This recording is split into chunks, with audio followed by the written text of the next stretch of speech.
মই আপোনালোকক এটা কথা সদায় কৈ আছো যে বিজেপি দলটো 2026 চনৰ ভিতৰত খালী হৈ যাব। তেওঁলোকে অসমৰ নদী গৱেষণাৰ মাটি লৈ 2 নম্বৰী কৰি বিজেপিৰ পাখাটোপান যে অট্টালিকা বনাইছে যে বশিষ্ঠত, সেই অট্টালিকাত বহিবৰ কাৰণে চকীদাৰো নাথাকিবগৈ লাষ্টত। আপোনালোকে চাই থাকক, 2026লৈকে চাই থাকক। অকল দুৰ্নীতি কৰা, দগাবাজ আৰু সিন্ডিকেট কৰা মানুহকেইটাহে অকল বিজেপি দলত থাকিবগৈ লাষ্টত। সববিলাক এটা এটাকে সকলোবিলাক মানুহ বিজেপিৰ যিমান নিষ্ঠাবান কৰ্মী আছে, সৎ কৰ্মী আছে, আৰু কংগ্ৰেছৰ ভ্ৰষ্টাচাৰ দেখি, কংগ্ৰেছৰ দুৰ্নীতিৰ বিৰুদ্ধে যিবিলাক মানুহে বিজেপি কৰিবলৈ আহিছিল, সেই আটাইবিলাক মানুহ 2026 চনৰ ভিতৰত বিজেপি খালী কৰি গুচি যাব। বিজেপিত আৰু থাকিব নোৱাৰে। তাত অকল সিন্ডিকেট কৰা মানুহকেইটাই থাকিব, তাত অকল দগাবাজকেইটাই থাকিব। বিজেপিত আৰু থাকিব নোৱাৰে।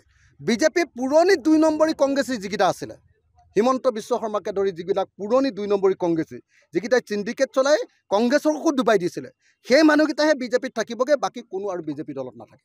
2026 চনত আপোনালোকে নিজে দেখিবলৈ পাব, বিজেপি চৰকাৰ হাৰিব, আৰু বিজেপি চৰকাৰ হৰুৱাত আটাইতকৈ ডাঙৰ ভূমিকা ল'ব বৰ্তমানৰ বিজেপি কৰ্মী আৰু নেতাবিলাকে। আৰু লগতে মই আপোনালোকক খাটাংকৈ কৈছোঁ যে বিজেপিৰ ৰাজ্যিক কাৰ্যালয়ত তেওঁলোকেতো AGPৰ অফিচটোক বিবাহ ভৱন হ'ব বুলি কৈছিলে নহয়।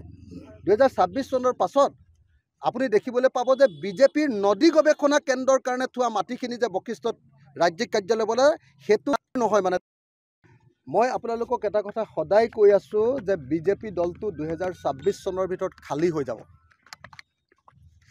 তেওঁলোকে অসমৰ নদী গৱেষণাৰ মাটি লৈ 2 নম্বৰী কৰি বিজেপিৰ পাখাটোপান যে অট্টালিকা বনাইছে যে বশিষ্ঠত, সেই অট্টালিকাত বহিবৰ কাৰণে চকীদাৰো নাথাকিবগৈ লাষ্টত।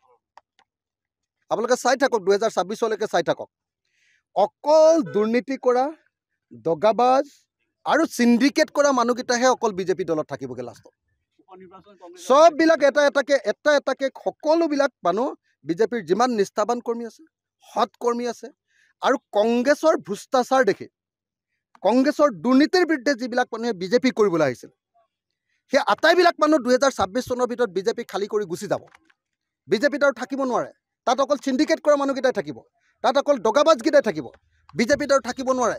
বিজেপি পুৰণি 2 নম্বৰী কংগ্ৰেছী যিকেইটা আছিলে, হিমন্ত বিশ্ব শৰ্মাকে ধৰি যিবিলাক পুৰণি 2 নম্বৰী কংগ্ৰেছী, যিকেইটাই সিন্ডিকেট চলাই কংগ্ৰেছকো ডুবাই দিছিলে, সেই মানুহকেইটাহে বিজেপিত থাকিবগৈ, বাকী কোনো আৰু বিজেপি দলত নাথাকে। 2026 চনত আপোনালোকে নিজে দেখিবলৈ পাব, বিজেপি চৰকাৰ হাৰিব, আৰু বিজেপি চৰকাৰ হৰুৱাত আটাইতকৈ ডাঙৰ ভূমিকা ল'ব বৰ্তমানৰ বিজেপি কৰ্মী আৰু নেতাবিলাকে।